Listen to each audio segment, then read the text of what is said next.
Magandang hapon, narito na ang mga balita sa inyong PRTV News Break. Pinaimbisigahan ng Land Transportation Office sa Independent Commission for Infrastructure o ICI ang ipinatayong Central Command Center ng ahensya. Sa detalye, narito ang ulat ni JM Pineda. Higit 900 million pesos ang halaga ng Central Command Center ng Land Transportation Office o LTO na tinayo pa noong 2021. Itinuturing pa nga itong state of the art ng ahensya ng mabuo ito. Nasilip ngayon ng mga opisyal ng LTO na may posible palang anomalya sa proyekto, kaya pinapaimbestigahan nila ito ngayon sa Independent Commission for Infrastructure o ICI. Marami po.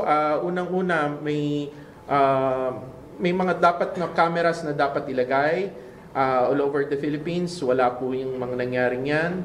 At saka hindi po siya, sa totoo lang, hindi po siya gumagana. Saka overpriced, may overpayment pa po ito na 26 million. Natuklasan rin ng LTO na ang kumpanya ni dating Congressman Zaldico na Sunwest Incorporated ang may hawak ng proyekto. Bukod pa sa Sunwest ay may iba pa silang ka-joint venture para sa proyekto. Pinapatignan rin daw nila Kanilaw kung may butas rin sa mga dating opisyal ng LTO. Hindi ko alam kung anong kanilang desisyon, bakit hindi ito lumabas noon. Pero kitang-kita naman na talagang merong problema dito kasi overpriced yung tamang-tama naman na naglabasa na. Kasama po yung previous officials ng LTO at saka po yung mga ka-joint venture, hindi lang po yung Sunwest. Sir, malalaking officials? Yes.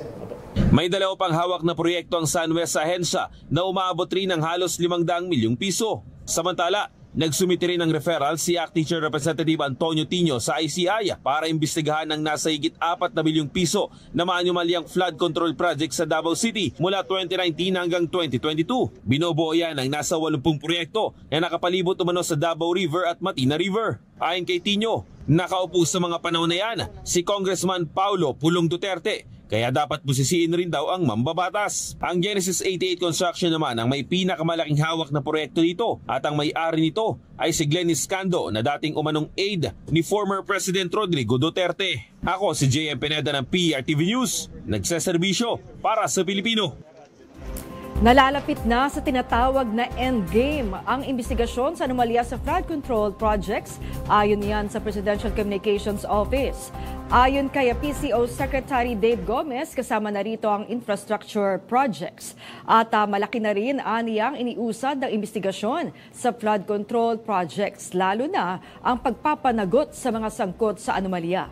Ayon pa kay Gomez, hindi pinapansin ni Pangulong Ferdinand R. Marcos Jr. ang tinatawag na political noise. Desidido rin ng Pangulo na tapusin na ang imbestigasyon. Inanunsyo ng Department of Human Settlements and Urban Development at ng Department of Economy, Planning and Development na babaguhin nila ang price ceiling para sa socialized housing units. Kasama na rito ang house and lot packages at mga condominium.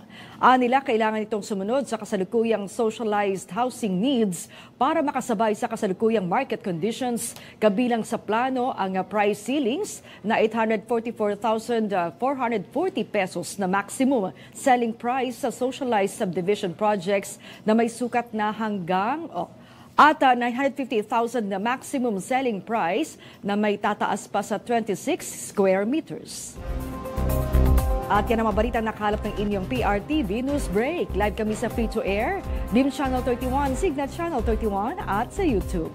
Tumutok din sa aming social media account sa Instagram, Facebook at TikTok sa @PRTV Prime Media. Ako po si Maan Makapagal. Magandang hapon.